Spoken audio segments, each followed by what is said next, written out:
Hello everyone, good morning. তো সকালবেলা chia seed আর dry fruit দিয়ে দিনটা শুরু হয়ে গেল। তারপরে আমি করে নিয়েছিলাম ব্রেকফাস্ট, সেটা আর দেখানো হয়নি।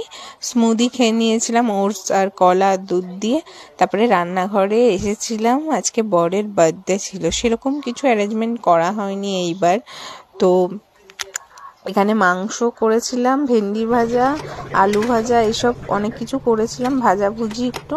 আর ও মিষ্টি জিনিস খায় না বলে সেরকম একটা কিছু করা হয়নি। পায়েস করেছিলাম, এখানে পায়েস করেছি।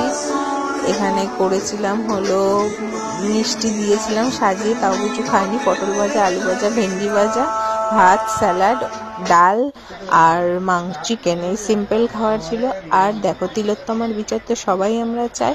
তো পুজোর আগে সবাই এই বিচারের উদ্দেশ্যেই এই পথে নেমেছে। তো সবাই এরকম করেই পাশে থাকতে হবে, এই বিচার সবাইকেই পেতে হবে। তো তারপরে গিয়েছিলাম একটু বিকেলবেলায় ঘুরতে, যেহেতু বরের বার্থডে ছিল।